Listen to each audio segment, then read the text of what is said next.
Hello, Luis. Good evening, teacher. Well, let's wait some minutes for your classmates, okay? Because they No are about problem. like 10. That's fine, no problem. Did you get your agua panela? No, I didn't get my weapon. I get a Coca-Cola. Okay. I didn't have time for preparing the weapon, you know. And Well, I guess you have some time because your classmates have, I don't know, they are not yes, still with us. okay. Yes, fortunately you are here. I was trying to find a partner for the two first homework tasks, but until today, one classmate called me. Her name is a new student I didn't know, but she called me to make work the task number 3 with her. But the two first, I tried to do my best because I was alone. Okay. So now, Anyway, I will check. Hello, Ingrid. How are you? Hi, Luis Felipe. Good Ingrid, how are you evening. doing? Please, anyway, I How will are check you? Very good. homework. Yes, you know, yes, teacher. But for the task 3, I have this new partner. It's It's me. a new student. Let me check the name. Ingrid, is it you? It's me.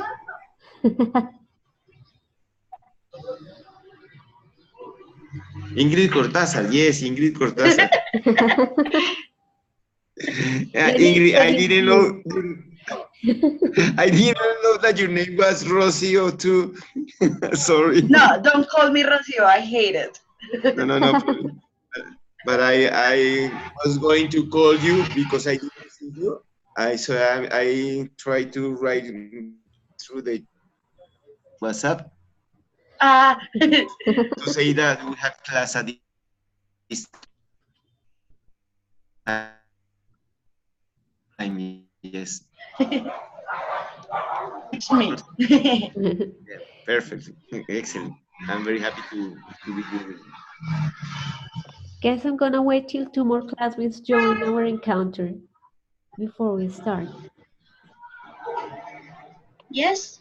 So I will wait like 4 minutes more. If nobody join us, we will start. Okay. That's fine. I'm saving the notes from the other class. I am saving the notes in on the computer. So that's fine. Liliana, Claudia, hello. How are you? Hello, Liliana. Diana, Yes, I Ingrid. do have a question about the task number 2. I had trouble with the denotational meaning and the referential meaning. I understood it was kind of the same. Okay. Well, I found that there was a difference between connotation and denotation, but the reference, I was like in blank.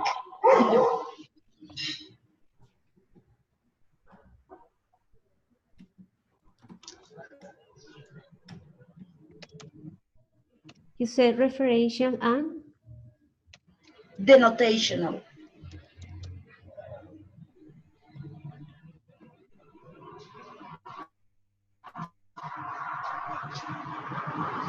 okay. When we talk about denotational meaning, is what we find in the dictionaries. So with no colorful definitions found in a dictionary.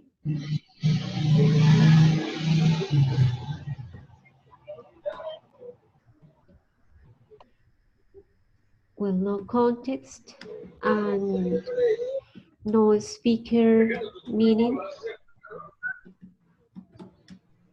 is taken into account. While the referential meaning, the speaker meaning,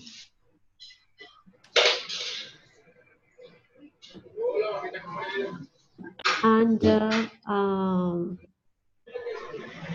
context is taken into account. So, for example, So it is like the connotational. yes, connotation. So for example, Okay. as you see, we have the word awesome, which in the dictionary will be, the definition will be that it's something great. But if we put it into a context, it would mean either sexy or cold or mild, as example that we had last encounter. So the problem in semantics is that in order to understand each other, we use the definitions that we have in the dictionary, right? So we say the dictionary is like the way people agree on definitions for different words. So we say, according to the dictionary, the word awesome is this and this and that, right? But what happens is that human beings are we are creative with language, right? And we don't only communicate with words, but also with body language. So that part of taking into account context and taking into account the speaker, meaning what the speaker wants to say, is the connotational or referential meaning of a word. And either every time we have an analysis in which context and the speaker intention is taken into account, we are talking about pragmatics, which is very close related to semantics, because pragmatics is the study of meaning, taking into account context and speaker. Semantics is the study of meaning in general. It's like they are related. Yeah. Thank you, Diana. Okay. Good evening, Lena and Liliana. Good evening, teacher. Hello, Thank teacher, you. and everyone. Good evening, Maria. Good evening, teacher. Okay, guys. So again, I have some questions for you to review the information that you read last week. So we have the first question on the screen. Theories of reference. So when we talk about a reference, we talk about the agreement between the word and the meaning that we have. Yes, and that referent can be an image that we have in our heads or something else. So there are different theories that explain that relationship. So the denotation theory, as I've just explained, is the relationship that we have between the word and the real object in life, right? So there is always, for the denotational theory, there is always a reality that has a word in the language in order to refer to that reality. What is the problem of that theory? That sometimes we don't have something in real life, but we have a word like unicorn and love or other abstract ideas. So that theory is not complete in the sense that we do have also other words to refer to things that are not real, that we cannot touch, that we created. Questions so far about that theory of the relationship between a word and what it refers to?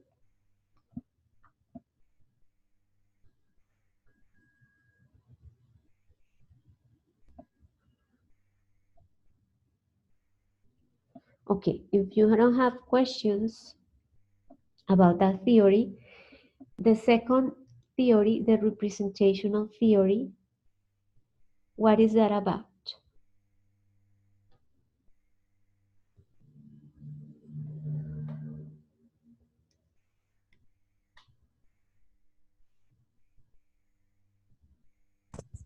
we are Are you only asking us?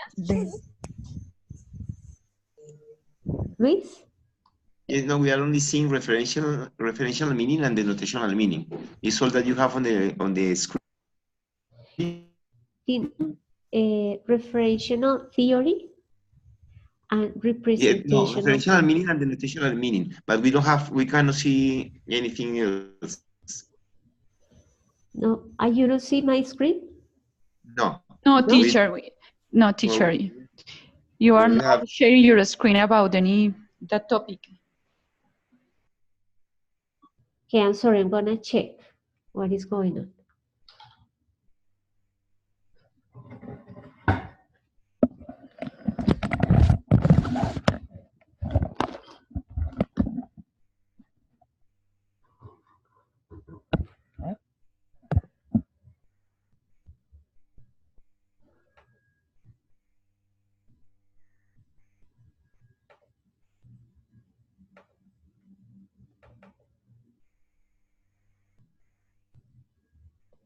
Do you see it now? Yes, teacher. What is the representational theory about? Yes. Okay, good. So in the previous theory, you watched just the bottom of this graph. The bottom, which is a direct relationship between a word and what it refers to. Now, with this representational theory, we have something else. What is that something else?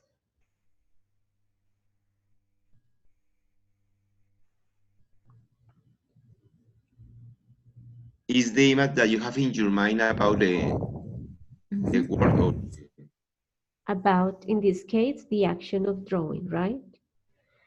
Good. So the image that I have might be different to the image that each one of you might have.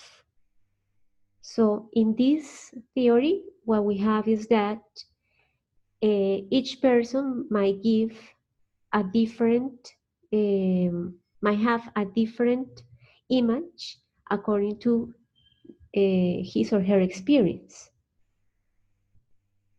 Do you guys remember the video that explained misunderstanding, that explained why Yes. people have, yes? Do you remember Yes, what happened with the ball? What happened with the ball? About organized. That the instruction was not complete. So there was like this ambiguity between what uh, the person wanted to be done and what the person understand uh, needed to be done. Exactly. Even, for example, with this picture might cause misunderstanding. So the man could say, "You look awesome," and really mean awesome in the literal way of awesome and not in the way of sexy. So it could be a misunderstanding there, depending on other ways of communication, like nonverbal. Yes, like the way you look at the person, the gestures that you use, the uh, movement of your body. You might also communicate a different thing. So communication is that complex because as you watch in the video of the cartoon video, what I say that was represented with a ball, what I say in the video was represented throwing a ball, could be understood by the person that catch it in a different way according to previous experiences with the word or the situation. So the person might understand differently. That's why it's that complex, and it's related to the theory of representational theory, because the way the image that we might have in our heads about each word, which varies from person to person or could be the same.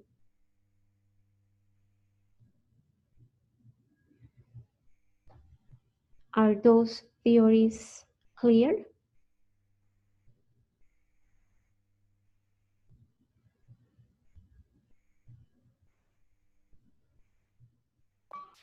Yes, teacher, I believe that.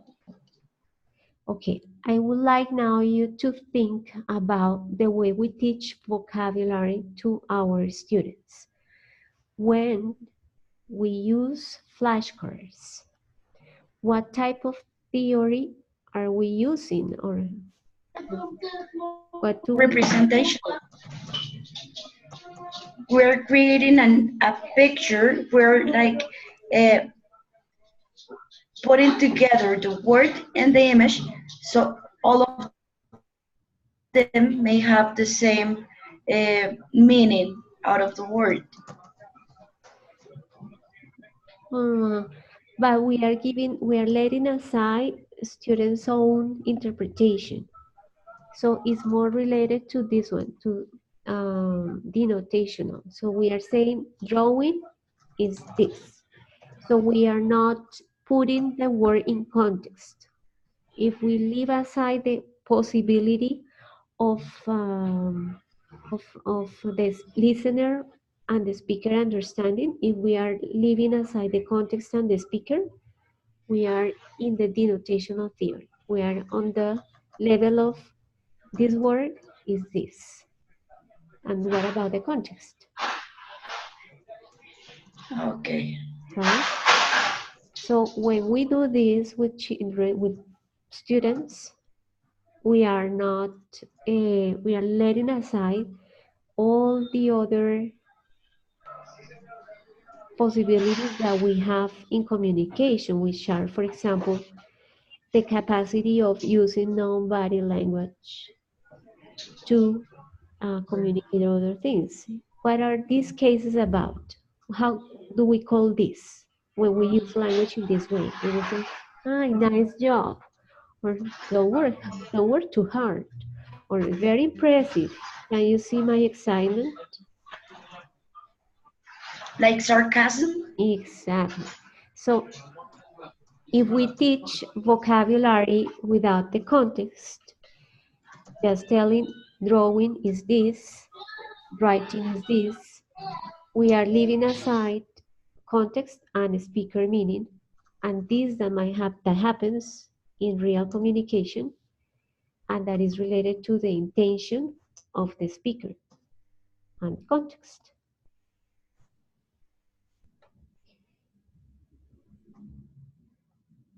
So that's also related to functional approaches. Sorry, that's related to functional approaches to semantics. So what do you remember in the video about this? What did the video tell you the way people communicate?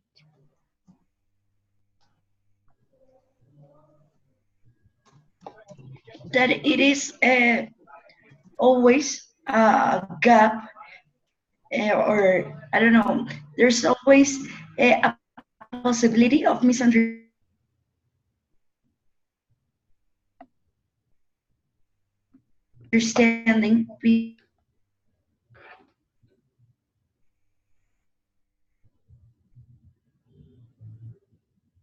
because the person is understanding really about what I'm saying. Like the message is not that clear sometimes.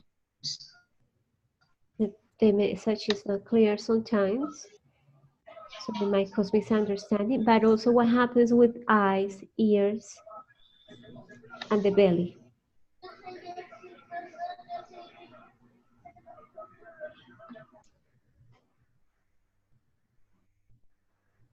Is it, I don't know. I would say that it's like what I see, what I hear, and what I feel about the context or what I am perceiving about the words. it's like, yeah, you communicate also with your senses. Exactly. So what you perceive about the word and what you communicate also goes with nonverbal ways of communication. You say many things with your eyes. If you are good at listening, you can get the idea um, easier than if you just don't listen carefully to what the speaker is saying. right? So the idea with functional approaches to semantics is that words have a meaning that is expressed not only with the word itself, with only the word, but Context. with non-verbal ways of communication. So in functional approaches, there is a function, an idea of communication. With uh, with formal approaches, we just think about the word itself and what it means, leaving aside the context and the speaker intention. You guys have I can hear the teacher. Me yes, neither. I'm here. I'm back. Sorry, I'm having problems with my connection tonight. Well, I was asking you if so far you have questions about this information.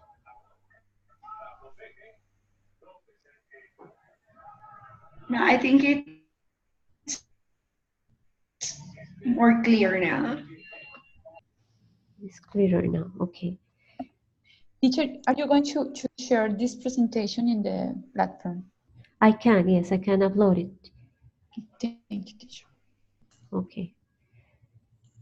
Good. I would like you to read an exercise that is part of the TOEFL exam, which asks students to infer the meaning of words, and is related to what we are studying. So in TOEFL, you have the whole context, not just a word. So Ingrid, could you help me to read the exercise, please? Sure. Thank you. The inference, the inference type can be recognized by the word infer or imply or suggest in the question prompt. Inference means something that is only suggested in the text. It is not something that is directly stated. You need to be able to understand all the concepts in the reading passage and from them be able to logically see what else the author is trying to imply. Example, part of a passage derived from the penicillin mold. Penicillin is one of the most powerful antibacterial agents ever developed. Penicillin and its derivatives have saved millions of lives from lethal infections to the status of minor inconveniences. Countless others have kept limbs that once would have needed amputating to stop the spread of an infection because penicillin stopped the spread in its tracks. The history of the discovery of such one drug's medicine is long and complicated, but the man who normally gets the credit for discovering it is Albert in 1828. It is well known that several others, including a French medical student and a Costa Rican scientist, had noted that mold's antibacterial properties prior to Fleming. However, it was Fleming who drew the attention of the Western scientific establishment to the mold, and whose work eventually led to penicillin being developed into a patent medicine. Question: what can be inferred from paragraph 1? A. Mortality rates from infections are much lower today than they were in the 1920s. B. Penicillin has proven very useful, but can also have potentially deadly side effects. C. Alexander Fleming was disorganized in several aspects of his professional life. D. A Costa Rican scientist should really get the credit for first discovering penicillin. Okay, thank you, Ingrid. So these possibilities that we have here are not mentioned in the reading in a direct way. That's why we need to infer. So what do we have to do? I mean, I'm giving you this example because here we have the whole context, which is the reading about penicillin, and it starts from the way it was discovered. So it was discovered from the penicillium mold. Now it says why is it important? So is it important because it's an antibacterial agent? It's the most powerful antibacterial agent. Then it says that its benefits is that it has saved countless millions of lives by reducing lethal infections, so that the status are of minor inconveniences. So that's the benefit. Then we have other benefit, which is that thanks to penicillin, people have kept limbs, like their hands and their legs. Those are limbs. So that before, when there was an infection, serious infection, people could lose one arm or one leg. Now, thanks to penicillin, people can keep their limbs. Before, those were amputated, right? Now, it talks about the history of the discovery. And it mentions that the man who discovered it was Alexander Fleming and the year. Then it has information about other scientists who were related to penicillin, to the history of penicillin.